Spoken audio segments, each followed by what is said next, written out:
If you've encountered solo leveling online, you've likely heard it called a power fantasy, a wish fulfillment narrative where an unremarkable man transforms into a god. The hero's journey wrapped in leveling mechanics and anime-adjacent art, escapism for the digital age. But this reading misses everything the story actually does. Solo leveling isn't escapism. It's rage, methodically structured, carefully rationalized, and aimed at the specific economic anxieties of a specific time and place. It's not a fantasy of becoming powerful. It's a revenge fantasy against the conditions that demand you become powerful or die. And once you see that distinction, you see something far more interesting than a simple power trip narrative. You see one of the most honest working-class myth cycles produced in the last decade. This is Manhwa Dissected. Let's examine what solo leveling actually argues. Section 1. The surface versus the structure. Let's start with the common reading because it's not wrong, it's just incomplete. On the surface, solo leveling appears to be pure wish fulfillment. Sung Jinwoo, the world's weakest hunter, receives a miraculous power, a system that allows him alone to grow stronger infinitely. He levels up, he gains new abilities, he defeats enemies no one else could touch, he transcends his limitations, and by the final arc, he's powerful enough to challenge gods themselves. This looks like a power fantasy. And yes, on the most superficial level, readers get to experience that rush of transcendence vicariously. But here's what that reading ignores. The story is obsessively, almost pathologically focused on what it costs to be strong. Notice the structure. We don't open with Jinwoo discovering his power and immediately dominating.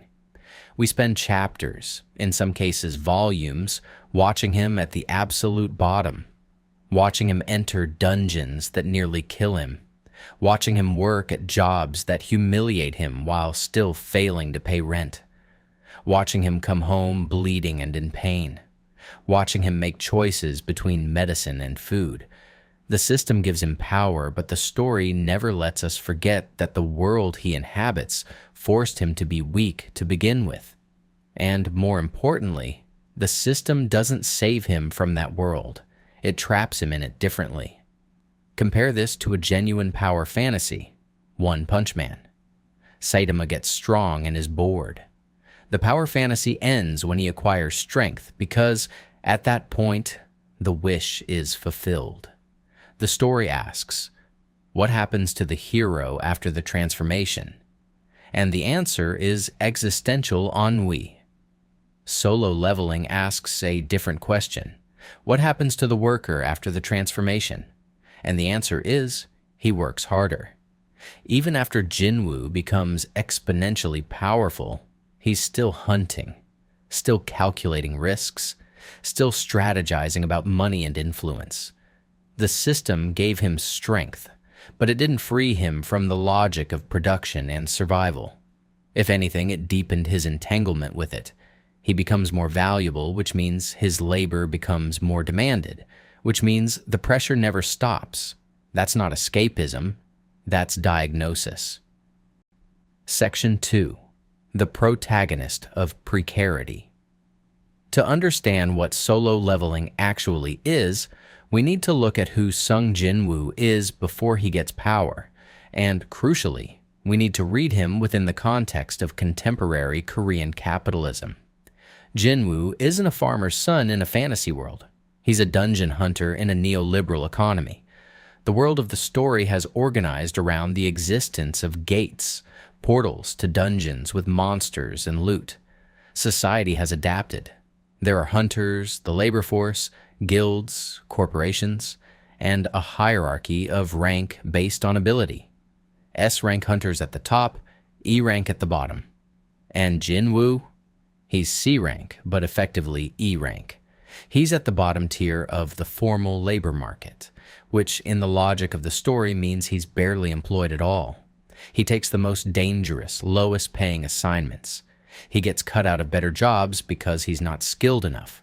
He's disposable. But here's the crucial detail. The world tells him this is his fault. The fantasy world of solo leveling doesn't have a poverty narrative. There's no exploitation discourse, no structural criticism. Instead, the ideology is pure meritocracy. You're weak because you're not talented enough. Your station in life is deserved. The solution is not to change the system, it's to become strong. And this is where the story becomes a precise mirror of South Korean ideology in the late 2000s.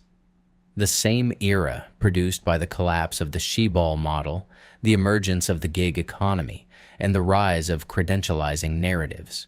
You must improve yourself. Your failure is your weakness. Transcendence is the only escape. Jinwoo doesn't rebel against the system. He doesn't unionize with other weak hunters. He doesn't demand reform. He accepts the meritocratic logic and becomes a freak of nature within it. He internalizes the message. You survive by being exceptional. Now, narratively, this reads as triumph, and it is for him. But the story structures this in a way that makes something clear. His victory is not the system working. His victory is the exception that proves the system's cruelty. Every chapter of Jinwoo's ascent implicitly argues this is what it would take to escape precarity, superhuman strength, magic, the literal intervention of a supernatural system, not policy change, not solidarity, not structural reform, literally superhuman effort and inhuman luck. That's not a power fantasy. That's a myth about the impossible conditions of escape. Section 3. Trauma as Narrative Engine.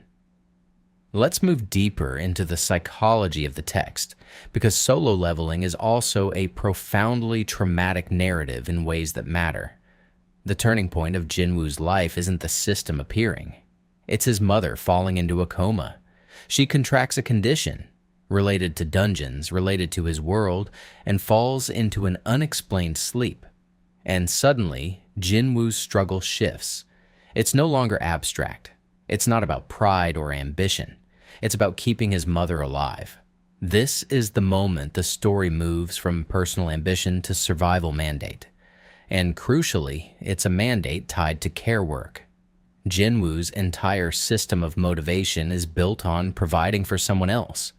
He doesn't want to become strong for status or satisfaction.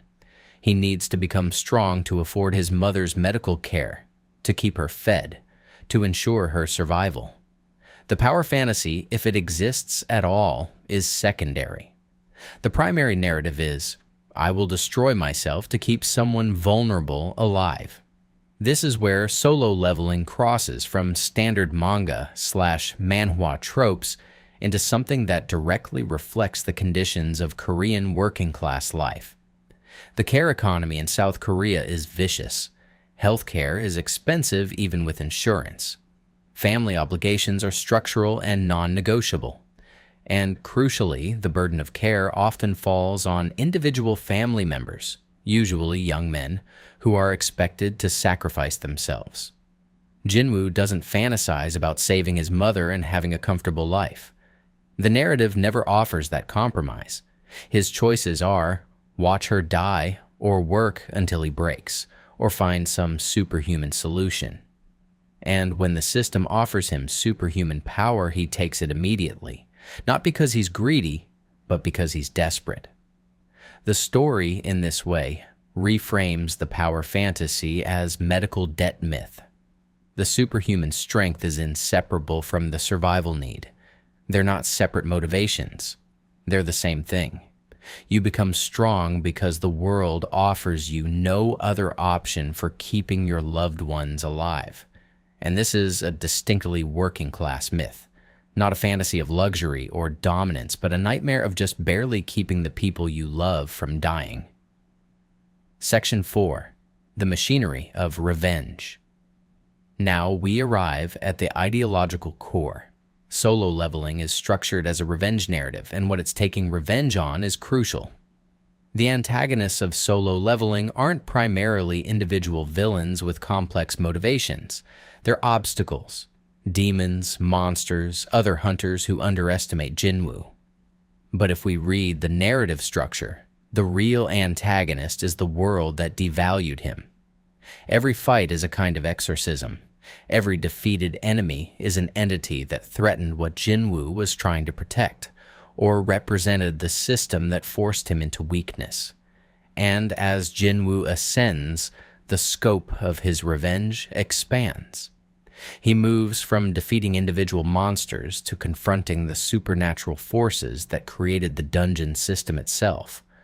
The final arc reveals something crucial. The dungeons exist because of prior conflicts between human consciousness and some demonic dimension. Jinwoo isn't just fighting monsters. He's fighting the metaphysical conditions of his world. He's attempting to rewrite reality. In the mythology of the story, that's his unique power. Not just strength, but the ability to transcend the established order. The system gives him the capacity to level up infinitely while everyone else has ceilings. He alone can break the rules. And here's the ideological move. The narrative frames this transcendence as righteous. He deserves to break the rules. His ascent is not hubris, it's justified. The system was rigged against him, so breaking the system is moral. This is where we arrive at the actual structure of solo leveling as a revenge myth. It's a fantasy of someone born at the bottom tier, righteously dismantling the hierarchy by becoming so powerful that the hierarchy's rules no longer apply to them. It's not a fantasy of systemic change. It's a fantasy of individual transcendence through sheer will and supernatural luck. And in that specific form, it's a perfect myth for a precariat class that sees collective action as impossible and personal excellence as the only viable escape route. Section 5. What this says about Korean society and beyond. We need to be precise about what solo leveling reveals about the moment of its creation. South Korea in the late 2000s was undergoing specific transformations: the rise of precarious labor, the decline of union power, the expansion of the service and gig economy. The old chaebol-based model had fractured, and the new economy offered no guarantees. You survived through competitive skill acquisition. You transcended through exceptional talent, or you fell. In this context, solo leveling doesn't feel escapist. It feels diagnostic. It takes the actual logic of neoliberal survival and literalizes it. It says, yes, you must be superhuman. Yes, the costs are brutal. Yes, there's no safety net. Yes, one mistake and you're disposable. That's not dystopian. That's just how it is. And the narrative doesn't critique this. It accepts it as a precondition and fantasizes about transcendence within it.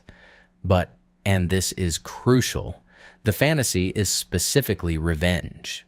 Not escape, not reformation, not salvation. Revenge. The idea that transcendence means confronting and defeating the entities and systems that oppressed you. That you don't just get out, you climb out and look back with something approaching triumph. This is the emotional architecture of working-class myth in a neoliberal economy. You can't change the system collectively, so you fantasize about changing it individually. You can't reform capitalism, so you fantasize about transcending it through exceptional ability. And because transcendence feels impossible, the fantasy becomes one of justified rage. The day when you're strong enough to make the world that rejected you confront you. It's not healthier than collective action narratives. In many ways, it's more dangerous because it individualizes what are structural problems. But it's honest about the conditions it emerges from. The story doesn't pretend the system is fair. It assumes the system is rigged and asks, how do you escape a rigged system? And its answer is, become so powerful that fairness stops mattering. Section 6. The literary lineage. To position this properly, we might think about solo leveling in conversation with other revenge myths. There's a line that runs through Korean cinema and literature. Oldboy, A Bittersweet Life Burning. These are narratives where characters are trapped in systems and pursue revenge with a kind of methodical desperation. The revenge isn't triumphant, it's often destructive. It saves nothing. But it's righteous because the original injury was systemic. Solo leveling participates in this tradition but inverts the bleakness. Jinwoo's revenge actually works. He transcends. He wins. But the narrative DNA is the same. A person at the bottom of a hierarchy uses any means necessary to climb up and confront what oppressed them. The difference is that solo leveling is genuinely optimistic in a way those films aren't. It believes transcendence is possible. It believes exceptional effort and supernatural luck can actually free you. Whether that optimism is comforting or insidious depends on your view of neoliberalism. But either way, it's precise about what it believes. And that precision is why the story resonates across multiple cultures and economies. Not because it's universal, but because it captures something true about how contemporary precarity actually feels to live inside. It's not individual failure, it's not systemic critique, it's something else. The conviction that the only escape is to become exceptional. Solo leveling is called a power fantasy, but it's more accurate to call it a working-class revenge myth. It doesn't fantasize about a world where Sung Jinwoo is valued and treated fairly. It fantasizes about a world where he transcends the need for the system's approval. That's not escapism. It's a very specific diagnosis of how modern economies produce desperation and how that desperation generates mythologies of impossible transcendence. It's also why the story matters. Not because it offers solutions, but because it articulates something true about the conditions it was made inside. And sometimes articulation, even the kind that offers only metaphysical escape, is itself a form of literature. This has been Manhwa Dissected. Thank you.